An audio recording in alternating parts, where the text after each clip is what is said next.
नमस्कार दोस्तों, मैं आपके साथ विभा उपाध्याय और आप देख रहे हैं न्यूज़ 18 बिहार झारखंड का डिजिटल प्लेटफॉर्म।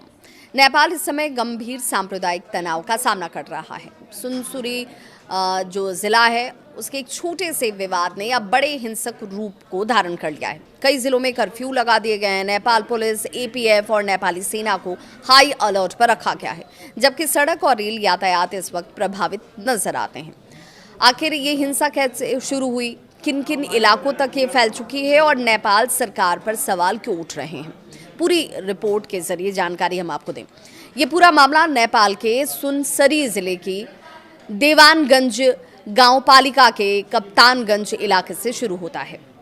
रिपोर्ट के मुताबिक दो समुदायों के धार्मिक कार्यक्रमों के दौरान विवाद शुरू हुआ।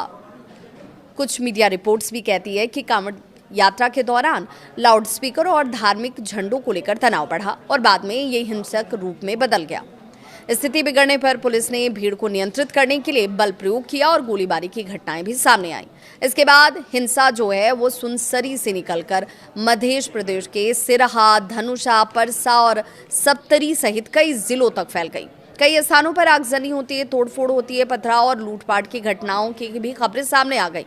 हालात को देखते हुए नेपाल पुलिस, सशस्त्र पुलिस बल जिसे एपीएफ के नाम से आप जानते हैं, और नेपाली सेना को हाई अलर्ट पर रख दिया गया।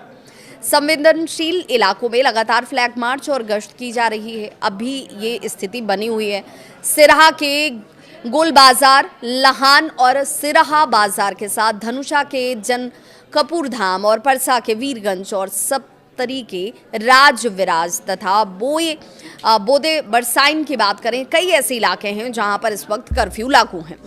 लोगों की आवाजाही पर इस वक्त पाबंदी लगी हुई है और प्रशासन ने नागरिकों से घरों में रहने की अपील की है। इस हिंसा में कई लोगों के घायल होने की भी खबर है। विभिन्न रिपोर्ट्स में ये कहा गया कि मृतकों की संख्या अलग अलग हो सकती है। कुछ रिपोर्ट जो कहती हैं वो कहती हैं कि कम से कम जो जानकारी इस वक्त सामने आ रही है उस अनुरूप में एक शख्स की मौत हुई है, जबकि अन्य कई रिपोर्ट्स ऐसे कहते हैं कि कई लोग इसके दौरान उनको लेकर जान माल का नुकसान उठाना पड़ा है। हालांकि आधिकारिक आंकड़ों की पुष्टि होने तक अंतिम संख्या स्पष्ट नहीं होगी।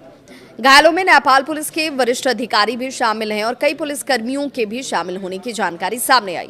हिंसा का असर आम जनजीवन पर पड़ा। कई स्थानों पर सार्वजनिक परिवहन प्रभावित हो गए। भारत नेपाल सीमा से जुड़े मार्गों पर सुरक्षा बढ़ा दी गई, जबकि कुछ रेल और बस सेवाएं भी प्रभावित नजर आईं।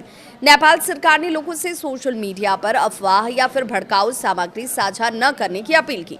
प्रशासन ने कहा कि किसी भी संदिग्ध गतिविधि की तुरंत सूचना सुरक्षा एजेंसियों को दी जाए। दूसरी ओर विपक्ष और कुछ मानवाधिकार कार्यकर्ताओं ने सरकार की शुरुआती प्रतिक्रिया पर सवाल खड़े किए। उनका आरोप है कि समय रहते राजनीतिक और प्रशासनिक हस्तक्षेप नहीं होने की वजह से हालात बिगड़े। सरकार का ये कहना कि स्थिति पर लगातार नजर रखी जा रही है और कानून व्यवस्था पूरी तरह सामान्य होने तक अतिरिक्त सुरक्षा व्यवस्था जारी रहेगी। फिलहाल नेपाल के कई संवेदनशील इलाकों में तनाव बना हुआ है। प्रशासन हालात को देख रही है, समझ रही है और लोगों से शांति बनाए रखने की अपील भी लगातार हो रही है। इस पूरे मामले में आधिकारिक आंकड़े और जानकारी समय के साथ साथ बदल सकते हैं, इसीलिए विश्वसनीय सरकारी स्रोतों और स्थापित समाचार को लेकर ही आप इससे कोई जुड़ी हुई अपडेट रखें अपने पास। अगर आपको ये वीडियो जानकारीपूर्ण लगती है तो वीडियो को ज़रूर लाइक करें।